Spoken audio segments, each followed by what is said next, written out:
Where is everybody? Get up here, Jish. So it would be more of either they're trying to make money right away, or they're okay with letting it sit for a little bit. Well, I mean, if they're gonna put money down on it, it would make sense. What are you doing, Josh? It's 8. I don't care about your food. We can talk about that if you would like right after this. We can have a little discussion about that. Good morning, everybody. Happy Monday to you. Happy Monday, my friends. It's picture day, meeting day. Who here's ready to get their picture taken? Also, my house is getting clean. I might have pictures done on that house. Do you know what I'm saying? 60 seconds of gratitude. I'm thankful, Travis, that I've got me and my wife have the ability. I'm thankful we have the ability to consider making a big decision and buy a brand new home. 60 seconds of gratitude. I'm thankful that I built the discipline because there was a time when I did not have the ability to do this. Now I'm weighing out other parts for this decision. My wife is on here. I think she is on board. If you're on here, do me a favor, like, comment, and share the stream. You're back on it. You're ready. What's in there? Eggs and ground turkey. Ground turkey. Okay, so I'm thankful we could make this happen. Now all we got to do is move into what today's show is about. Making big decisions. Who here feels like they're really, really good at making a big decision? You do. Oh, Josh, Jish. My wife says we're moving. Teresa Parker, thank you for getting on here. Travis, thank you, everybody. I don't know. Good morning. I need to get with my lender over here, Shannon Wheeler, and talk about some things. But what makes you a good decision maker? I make decisions quick. Quack. I said quack. I make decisions fast. Okay. Some people might argue that you're a slow processor of decisions. Who do you think makes better decision if you're the judge? The slow decision maker or the quick decision or the quack? Quack. I said quick. What do you say? Quick. What do you say, Van? I say fast decision. There's something about speed. It's powerful. It's authority.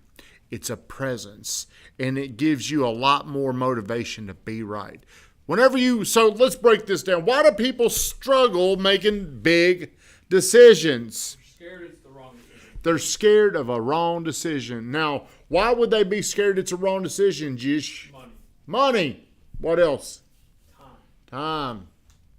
Well, a lot of it goes back to their past. Have they ever made a wrong decision in their past? Or they just grow up to where before they make any decision, they got to collect so much data.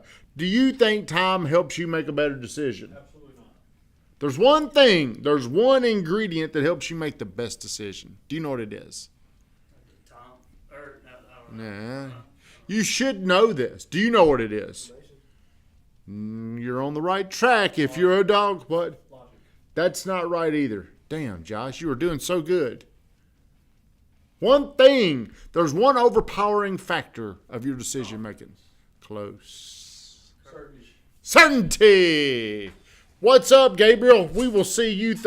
Gabriel says, now don't come on here saying that because you're running for office, Gabriel. We're talking about, he says, hey, how do you know if what God is actually telling you? Do you pray before big decisions? Do you? What if he's busy and like, man, I ain't getting back to Cam on this little puny decision? John, fear is in the mind, gets them every time. So there's one thing people are looking for whenever they're deciding, and it's called certainty. Do you understand what I'm saying? I could have confidence in the decision, but I'm not certain it's going to work out or work out for me. So what we're looking at doing right now, Zach Raines, what's up, my friend? You ought to be advertising right up here for your heating and air company. If you got a heat, hey, it's hot out there. If you need a checkup, you call my man, Zach Raines. So think about this. We're considering a move. Yes, before I make a decision, she prays. So we're thinking about moving, Jacob Freeze. And we bought this house a little over about 2.5 years ago, almost. We love the house. But why would we move?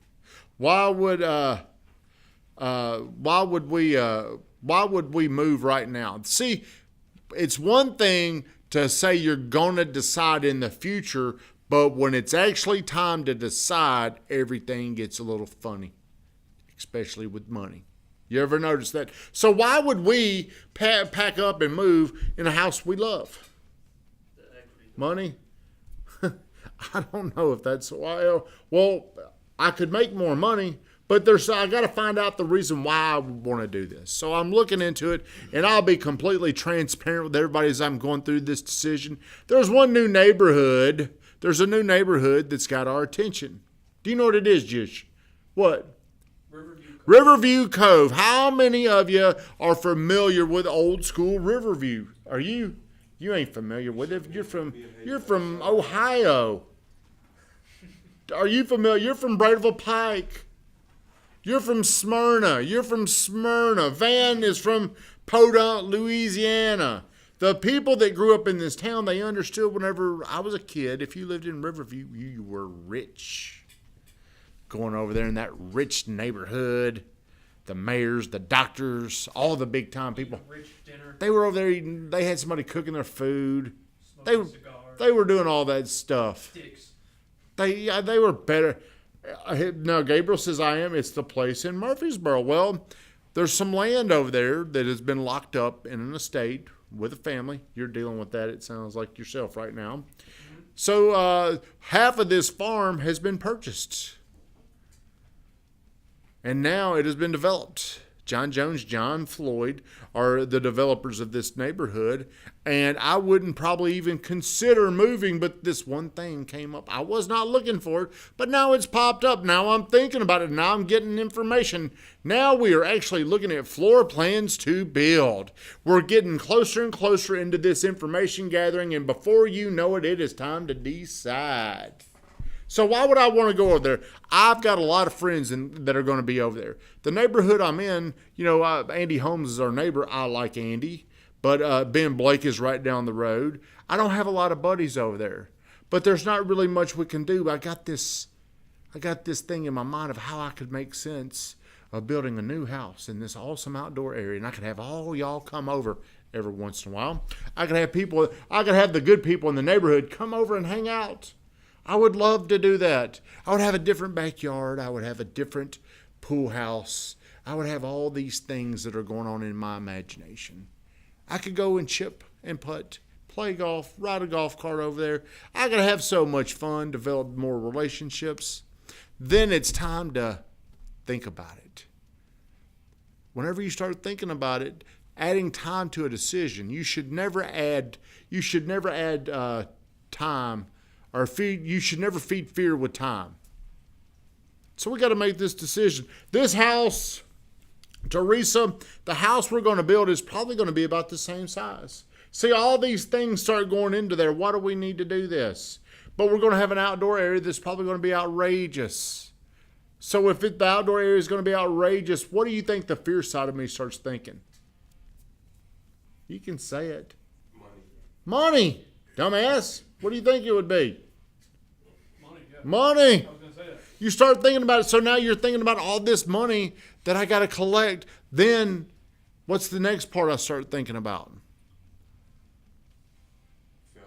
Failing. Things slow down. What are we going to do? So usually time adds doubt. So if my wife, you guys love entertaining outside, do it. Well, more taxes. Probably all those things. See, all time does is scares you. I already know this. It's the right thing to do. But I'm uncertain of what could I sell the house for. What would we get for it? Do I want to go ahead and sell it now and then live somewhere miserable? Can't wait to crash on your couch after 27 holes and 15 beers at the club. See, I'm thinking about all those things. Me and Andre over there, we're playing, and then we drive over and we grill. I got him over there grilling. See, that's how you make decisions. But the thing that holds you back from good decision making is usually time. I could overthink this thing to death and decide I don't want to do it whenever that would be the wrong thing. If we want to do it, time is not going to help us make a better decision. Time will not help you make a better decision. So anybody out there, you don't need time to make a better decision. You need certainty to make a better decision. You do need information. But how often does the information change? Usually it's not the logical information that changes, it's the emotional fear that changes your mind. It's not logical. I've even got Zach's going to come over and smoke some ribs. Love to have you over there. Throwing catch with a dog. When he goes to the bathroom on the turf, I ain't got to go over there and pick it up. I can just spray it off. Looking forward to all these things, Josh. Now all I got to do is decide I've even got it figured out financially. Think about this. I could pay off some real estate, and guess who would pay for my house? We would. Who? Somebody Who, else. Van? Somebody else. Somebody else could even pay for it. I mean, it's making sense now. I just got to piece all these things together, see if the house makes sense, and then it's just time to make a decision. But so many people freeze up when it's time to make a big. When's the last big decision you made, Josh? Truck. How did you make sense of buying it? It's gonna make me feel much better, make me look better, give a better first impression on people. But whenever you're selling, and I'm going to wrap it up, you're the only one stalling. I am the only one stalling because I'm not sure about the house. There's a little bit of uncertainty about the house. I'll show y'all the house. But my wife is right. She's ready to do it. What was I going to talk? Oh, whenever you're a salesperson, anticipate people stalling. How much is the interest rates now? I'm thinking about buying a house. That's a big decision for me. The interest rates, I don't even know if I'm allowed to say if I could go to prison because I own a mortgage company now. I don't know, can I say that? Where are they, Josh? I looked this morning and said, this is different than our market, but Yeah. it said it was at a 5.75. I think Josh says they're around 5.75, and I'd say he's probably correct. I don't know if I can say it without putting all kind of disclaimer stuff up there. But that's another thing. Do you know what the interest rate is on the house I own? 3.125%. That new one, that next house, it's not going to be there. But I do believe this. Next year at the end of the year, rates will be down. I do believe that. So whenever you're working with people, understand that time stall is an objection. And the way you handle that is you handle that by giving them certainty that they're making the right decision. You don't say you're making the right decision. You ask them questions like this. How can I make sense of doing this? Because collecting data, collecting information, the fact finding, that's how you help them make sense of what they're going to do. So if you were trying to get me to do this, Josh, if you've paid attention to this lesson at all this morning that I might put up on the board when we're done, how could you get me to make sense of it? By asking you how could you make sense of doing it?